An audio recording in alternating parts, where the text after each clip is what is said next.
जो दैन्यता हनुमान जी में है वही राम जी के हर दास में होगी, जो उस कोटि से समर्पित होगा। जो शरीर से, मन से, वाणी से भगवान के चरणों के दासत्व को प्राप्त है, उसमें कभी अहम जागृत नहीं हो सकता। अहंकार ये मलिन अंतःकरण में जागृत होता है। मलिन अंतःकरण उसे कहते हैं जो देह भाव में होता है। हनुमान जी महाराज भगवत दासत्व के भाव के आचार्य हैं। उनकी दैन्यता तो उनकी कृपा से ही आएगी।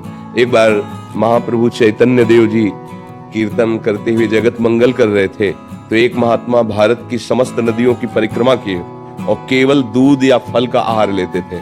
तो बहुत तपस्या होती, जितेंद्रियता। भारत की नदियों की परिक्रमा कोई ऐसे बिना वीतराग हुए थोड़ी हो सकता है, महान वैराग्यवान होगा तभी कष्ट सहते हुए। तो उन्होंने मन में सोचा कि जब मैं महाप्रभु के कीर्तन में जाऊंगा तो हमारा बड़ा आदर होगा कि देखो मैं तो भारत की नदियों की परिक्रमा किए हूं। ऐसा जो ही कीर्तन में गए तो महाप्रभु का कीर्तन रुक गया और उनका कौन ऐसा आ गया जिसके आने से मेरे हृदय का प्रेम सूख रहा है, निकालो बाहर। तो वही महात्मा आए थे, उनको निकाल दिया गया। जो भी बाहर किए गए तो उनको रोना आया कि प्रभु आप तो करुणामय हो, आपका अवतार ही हुआ है मुझ जैसे पतितों को पावन करने के लिए। महाप्रभु स्वयं दौड़ गए, उनको हृदय से लगा लिया, कीर्तन में सम्मिलित कर दिया। हमारी बात समझे? थोड़ा सा भी साधना का भी अहंकार हमारे प्रभु को पसंद नहीं है।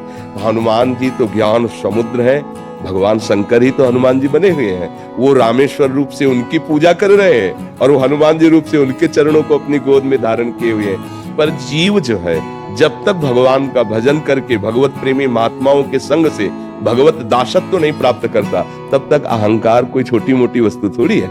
इसी से पूरा सृष्टि का संचालन होता है। भगवान अपने सेवक को बहुत प्यार करते हैं, वे जहरीला फोड़ा रहने नहीं देते। ये अहंकार जहरीला फोड़ा है, ऑपरेशन करके बाहर कर देते हैं। अहंकार जहां प्रभु को भूले और अपनापन शरीर को लेकर या किसी को ले गुण को लेकर हुआ, वही अहंकार हो जाएगा। और जब केवल प्रभु की स्मृति है तो अहंकार की गुंजाइश नहीं रहती।